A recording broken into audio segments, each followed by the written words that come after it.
Hello, ladies and gentlemen. Welcome to the 11th episode of Strategic Logistics Insight podcast. I hope you are doing well and in great spirits today. In this episode, we will explore organizational culture as a strategic element in logistics, diving into how shared values and behaviors shape logistics performance. This short discussion is drawn from the insights of my book, Strategic Logistics Management. So, without any further ado, let's get started.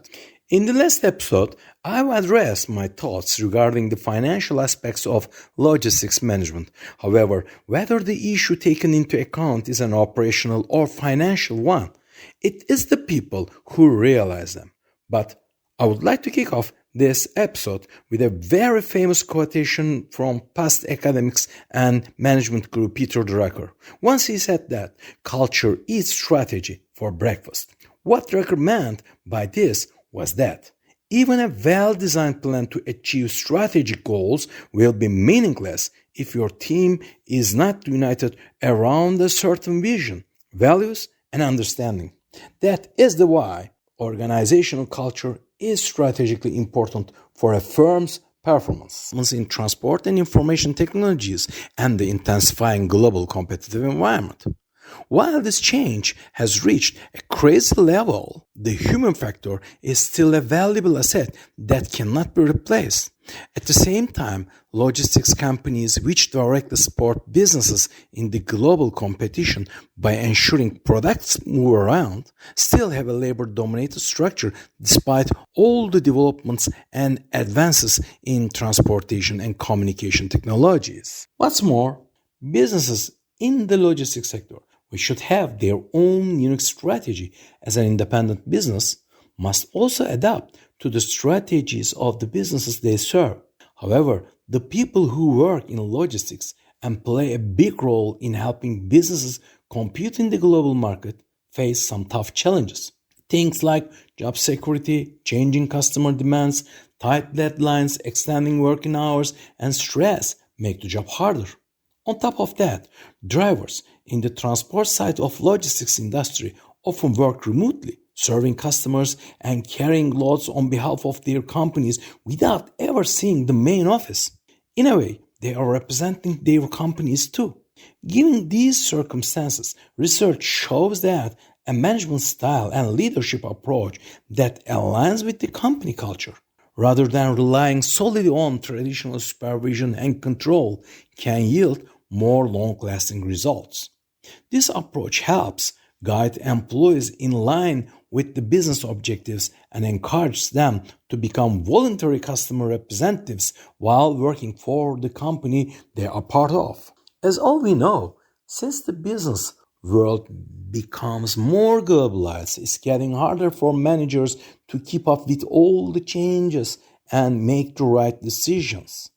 On top of that, this makes the decision channels intensified, which can lead to delays in timely decisions and getting things done.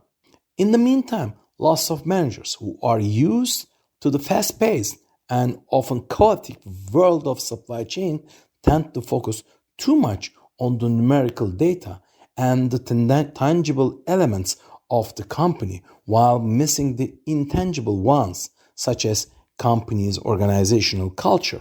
As a result of the growing interest in organizational culture and culture-based management models, the scientific studies show that even the intangible organizational capabilities that are unique to a company give a chance to achieve sustainable competitive advantage. Relatedly, scientific literature suggests that since the organizational culture as one of the organizational capabilities is created by the inputs of employees and leaders, which are unique to the company, organizational culture supports the company to gain a competitive advantage because of its valuable, rare, inimitable, and non-substitutable characteristics.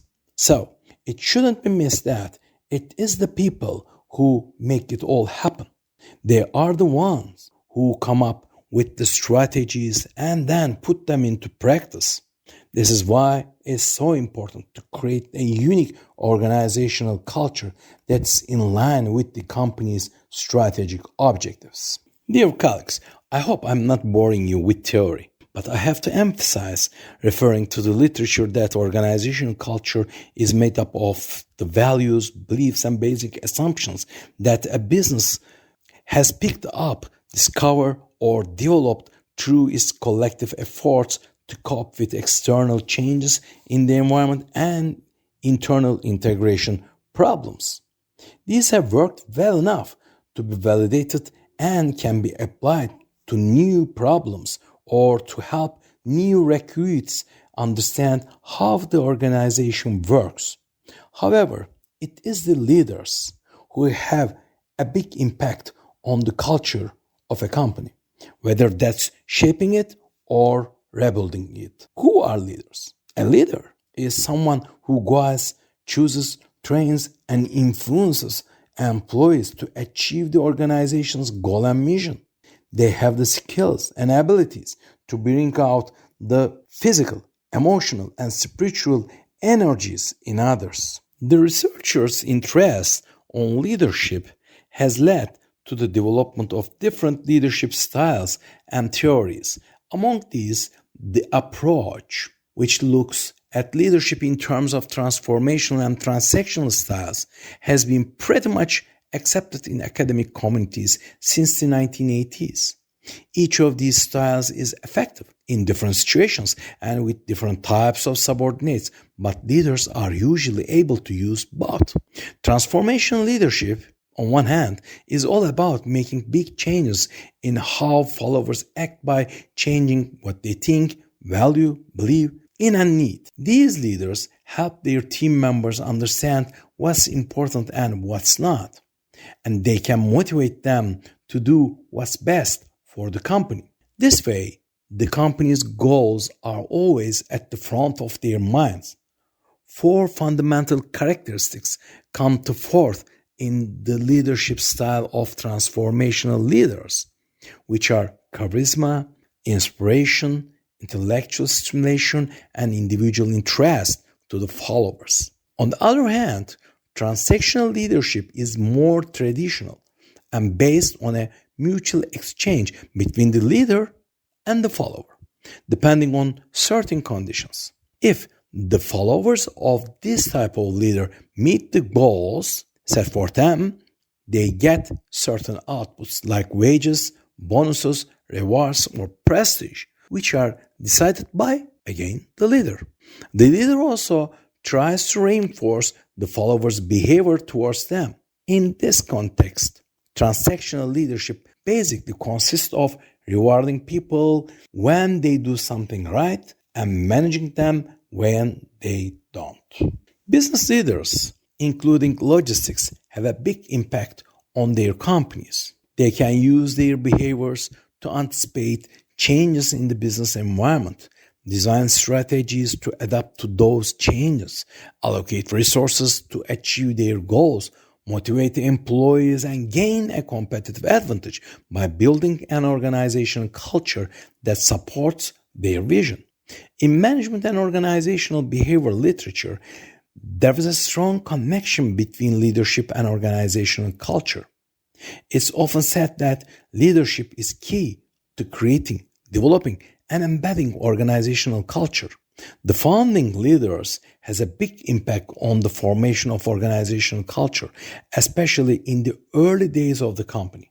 But it's not a one-way street. The culture also affects how the leader behaves and the way they lead. And the leader can also influence the culture and practices of the company. According to the results of my research in the field, the market and advocacy culture are prominent in the Turkish logistics sector. I can say that. This shows that the sector is dynamic, competitive, and performance-oriented, with flexibility and innovation being key focuses. It's also a sector that's close to project-based work and adapts quickly, so it needs fast decision-making to be competitive, flexible, and innovative. These findings need strong leaders and empowered employees too, who are gathered around a strategic objective. The same study shows that a transformational leadership style is a key factor in success also. This style is shaped by charisma and behavior such as inspiring followers and giving them intellectual stimulation and individual attention. When we look at this with other cultural findings, we can say that the Turkish logistics sector is one that supports strategic flexibility and innovation, gives its employees the power to make decisions, and adapts to change. In short, these features are the main things that give the sector a competitive edge and keep customers happy. So, anyone who doesn't follow this approach is going to struggle. Dear audience, ladies and gentlemen, this is it for now. Thanks you for joining me. If you like my podcast, please do subscribe to my channels on Spotify and YouTube. And to learn more, you can apply to my strategic logistics management book as well. I hope to be with you in the next episode again. Since then, goodbye.